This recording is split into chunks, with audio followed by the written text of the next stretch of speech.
ছুটির দিনেও আমার কোনো ছুটি নেই, সারাটা দিন কাজের মধ্যেই থাকতে হচ্ছে। আর এখন 3 টাইম শুধু আম খেয়েই থাকতে হচ্ছে। রাধে রাধে বন্ধুরা, কেমন আছো তোমরা সবাই? আশা করি ভীষণ ভালো আছো, আমরাও খুব ভালো আছি। তো আজকে হচ্ছে রবিবার, তোমাদের সাথে নিয়ে সকাল থেকে ব্লগটা শুরু করছি। তো গুড মর্নিং সবাইকে। তো সকালবেলা উঠে আমি গাছে কিছুটা জল দিচ্ছিলাম। প্রতিদিন সকালবেলা করে দিই, সকাল বিকেল দুপুর। আর এখন যা গরম পড়েছে তাতে গাছে জল না দিলে উপায় নেই। আর দেখো এখানে এত মানে তুলসী গাছের চারাগুলো বেরিয়েছে। ভাবছি একটু বৃষ্টি নামলে না গাছগুলো তুলে তুলে একটু অন্য জায়গায় লাগাবো। আর এখন যা গরম পড়েছে, একটু তুলে লাগাতে গেলেই আবার ভয় পাচ্ছি যে হচ্ছে যদি গাছগুলো আবার মারা না যায়। তো সেই জন্য ভাবছি একটু বৃষ্টি নামলে তখন তুলসী গাছগুলো উঠিয়ে লাগাবো। আর এইদিকে সিমের গাছটা দেখো এত সুন্দর হয়েছে, কিন্তু সিম ধরছে না এখন, অবশ্য সিমটা ধরতে চায় না, হয়তো কিছুদিন পরে ধরবে। তো সিম আর বরবটি লাগিয়েছিলাম, গাছগুলো বেশ সুন্দর হয়েছে কিন্তু এখনও ধরেনি। তো বাইরে বাসি কাজগুলো সেরেছি সকালে, তো বাইরে তো দেখলাই গাছে জল দিলাম। তো এখন এই বাসি বিছানাটা একটু গুছিয়ে ঝেড়ে নিচ্ছি। তো বাবান শুয়েছিল দেখে সকালে যখন উঠলাম তখন তো তুলতে পারিনি। আর খুব সকালে ঘুম থেকে উঠছি এখন, রোজ দিনই, তোমরা তো জানোই এত গরম পড়ছে যে গরমের জন্য দুপুরে না কোনো কাজ করতে পারছি না। তো ভাবছি বলতে ওই মানে রোজ দিনই করছি, সকালবেলা খুব সকালে ঘুম থেকে উঠে কাজ সেরে করছি। তারপরে সব কাজ সেরে স্নান করে পুজোও করে নিয়েছি।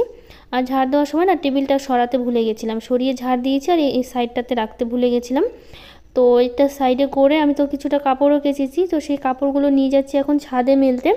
আর এখন তো ছুটির দিন জানোই, ছুটির দিনে মানে হচ্ছে কোনো ছুটি নেই, আজকে রবিবার ছুটির দিন। আর আমাদের মতো যারা হাউসওয়াইফ তাদের তো ছুটির দিন আরও ছুটি নেই, সেদিন কাজের চাপটা আরও বেড়ে যায়। বাচ্চাদের স্কুলের ড্রেস বলো, বাড়ির ঘর পরিষ্কার তো আমরা তো সব দিনই করে থাকি, রান্না একটু বেশি করতে হয়। আর আমার তো ছুটির দিন ছাড়া হচ্ছে সকালে সেরকম কোনো জল খাবার করা হয় না। তো সেই জন্য ছুটির দিন শুধু করি, আর রোজ দিন তো 10টায় ওরা বেরিয়ে যায়, তার জন্য সকালবেলা জল খাবার করার টাইম পায় না। সকালবেলা জল খাবার খেলে না ওই ভাত খেয়ে আর স্কুল যেতে পারে না। তো সেই জন্য আমি রোজ দিন হচ্ছে ভাতই করি সকালবেলা করে, ওরা ভাত খেয়েই তবেই বেরোয়। কারণ আস্তে আস্তে বাবানের পাপা সেই বিকেল হয়ে যায় বা সন্ধ্যাও হয়ে যায়, তো ভাত ছাড়া তো অতক্ষণ থাকা সম্ভব নয়।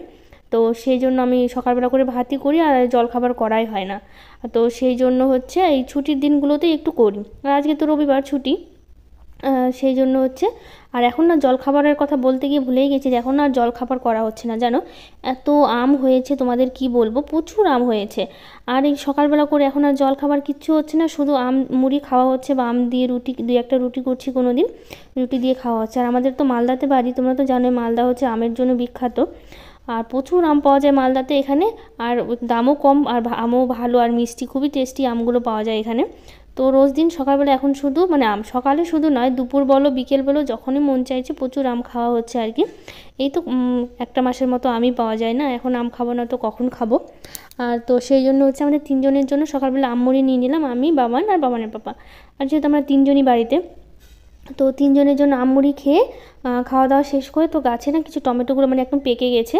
আর টমেটো গাছগুলো না একদম দুই একটা গাছ একটু মারাও যাচ্ছে, আর এই গাছটা আবার একটু ভেঙে পড়েছে। গাছ ভেঙে পড়েনি আসলে, ওই যে বাতাগুলো বেঁধে দিয়েছিলাম না, ওটা দেখি গোড়া থেকে ভেঙে গেছে। তো ওটা ঠিক করতে হবে, ঠিক বাবানের পাপাকে বলতে হবে ঠিক করে দিতে। তো দেখো কতগুলো টমেটো পাওয়া গেল। আর এরকম পাকা পাকা টমেটো তুলতে কিন্তু ভীষণ ভালো লাগে। আর গাছে কয়েকটা ঢ্যাঁড়সও ছিল, তো ঢ্যাঁড়সগুলো তুলে নিলাম। তো বেশি হয়নি, কয়েকটাই হয়েছে। তো রোজ দিনই তো কয়েকটা করে তুলি, আর ঢ্যাঁড়স তো আমাদের কিনে খেতে হয় না, যে কদিন থেকে গাছটা মানে লাগানোর পর ধরেছে আর কি। তো এখন করব হচ্ছে, রান্নাঘরে চলে আসলাম আবার। এদিকে সবজিগুলো তুলে নিয়ে এসে রান্নাঘরে চলে এসেছি।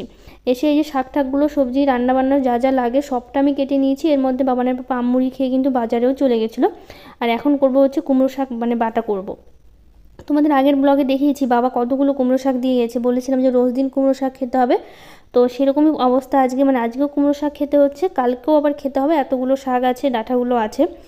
তো ওইদিকে কুমড়ো শাকটা বসিয়ে কিছুটা বাসন ছিল, ওই সকালের আমমুড়ি খাওয়া হলো, তো বাসনগুলো ধুয়ে নিলাম। আর কুমড়ো শাকটা না বাটা করবো, রসুন আর কালো জিরা তো দেখতেই পেলে, ফোড়ন দিলাম। তো ওটা বাটা করলে না বেশ ভালো লাগে খেতে, এমনি ভাজাও ভালো লাগে পেঁয়াজ দিয়ে, কিন্তু ভাবছিলাম আজকে রসুন দিয়ে বাটা করি। আর কিছুটা শাক আছে, ওটা হচ্ছে কালকে হচ্ছে ভাজা করবো পেঁয়াজ দিয়ে। আর তার জন্য হচ্ছে রসুন আর কালো জিরে দিয়ে বাটা করছি। আর ডালটা আমি পাশে বসিয়ে দিয়েছি, আর ভাতটা তো বসিয়ে দিয়েছি। আর করবো হচ্ছে ছোটো মাছ। আর ছোটো মাছ ধুয়ে কেটে আমি পরিষ্কার করে নিয়েছি, তোমাদের দেখাচ্ছি, এই যে দেখো একদম পরিষ্কার করে নিয়েছি, লবণ হলুদটা মাখিয়ে নিয়েছি। আর ছোটো মাছ করবো হচ্ছে আলু পেঁয়াজ, আর যে কুমড়ো শাক বললাম ডাঁটাগুলো ছিল নইলে খুব নষ্ট হয়ে যাবে। আর আমার কোনো জিনিস নষ্ট করতে একদমই ভালো লাগে না। তো ভাবলাম ওইটা দিয়ে আজকে ছোটো মাছের একটা চচ্চড়ি করে নেব। একটু শুকনো শুকনো করবো, যেহেতু ছোটো ছোটো মাছগুলো না, এগুলো কিন্তু ঝোল খেতে একদমই ভালো লাগে না। তাই একটু চচ্চড়ির মতো করবো। আর ডাল তো আছেই, অসুবিধা হবে না। তো পাটাটা তো নামিয়েছিলাম ওই শাকটা বাটার জন্য, তো ভাবলাম পাটাতেই হচ্ছে মশলাটা করে নিই। আর সেরকম তো এখন পাটায় মশলা করা হয় না, যতদিন ধরে মিক্সিটা নেওয়া হয়েছে। আর এখন তো পাটাই করিই না। তো ওই ছোটো মাছগুলো ভাজা হয়ে গেছে, দুবারে ভেজেছি, একবারে কিন্তু ভাজিনি, যেহেতু অনেকগুলো ছিল না, একবারে ভেজে গেলে আবার ভেঙে যেতে পারে। তো দুবারে ভেজেছি। তো মাছগুলো তুলে আমি তেলে হচ্ছে জিরে ফোড়ন দিয়ে এখন সবজিগুলো দিয়ে দিলাম। এখন হচ্ছে লবণ আর হলুদ দিয়ে হচ্ছে সবজিটা একটু ভাজা ভাজা করে নেব। আর এর মধ্যে না টমেটোও দিব, তখন তো টমেটোটা কাটা হয়নি, তো পরে ভাবছি যে কেটে তারপর হচ্ছে দিই। তো আর জন্য পরে হচ্ছে কেটে দিলাম। আর আজকে হচ্ছে ছোটো মাছ এনেছে, তো আর বড় মাছ না খেতে একদমই ভালো লাগছে না, কেননা জানি না। আগে খুব বড় মাছ খেতে ভালো লাগতো, এখন আর ছোটো মাছ খেতে না ভীষণ ভালো পছন্দ করছি। ছোটো মাছ আবার আমি আগে খেতাম না, বাবানের পাপাই বেশি খেত। তো এখন দেখছি আমার আবার ছোটো মাছটা খেতেই বেশি ভালো লাগছে।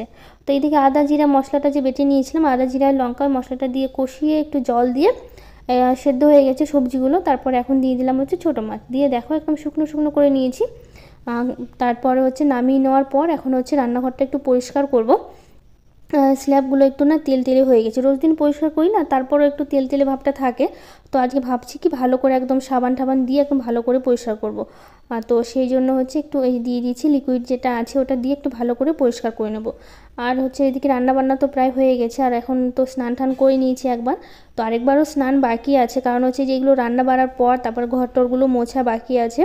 তো ওগুলো করার পর না স্নান না করলে না তখন একদমই ভালো লাগে না। তো আমি কী করি, সকালবেলা উঠে একবার স্নান পূজাটা করে নিই, কারণ হচ্ছে এই পুজো দিতে দিতে দুপুর হয়ে যায় না। আর এখন গরমের মধ্যে না ভালোও লাগে না যে হচ্ছে ঠাকুর অতক্ষণ ধরে না খেয়ে থাকুক, তার জন্য হচ্ছে চেষ্টা করি সকালবেলা পুজোটা দিয়ে নেওয়ার। তো সেই জন্য হচ্ছে সকালবেলা স্নান করে পুজোটা দিয়ে দিই। আর খুব সকালে উঠি তো হাতে না অনেকটা সময়ও থাকে যে আমি হচ্ছে একটু পুজো দেওয়ার জন্য, তার জন্য সকালে পুজোটা সেরেই বাকি কাজগুলো করি। তো এখন হচ্ছে রান্নাবান্না শেষ হলো, তারপরে একটু খাওয়া দাওয়া করে নেবো, খেয়ে দিয়ে তারপরে হচ্ছে ঘর টরগুলো একটু মুছবো। তারপরে তো এই বেলার মতো কাজ শেষ, সেরকম আর কোনো কাজ নেই, আবার বিকেলে করতে হবে কাজ। তো আজকের ব্লগটা তোমাদের কেমন লাগলো অবশ্যই আমাকে জানিও। যদি ভালো লেগে থাকে একটা লাইক শেয়ার কমেন্ট করে দিও, আর আমার চ্যানেলটাকে সাবস্ক্রাইব করে দিও। আজকের মতো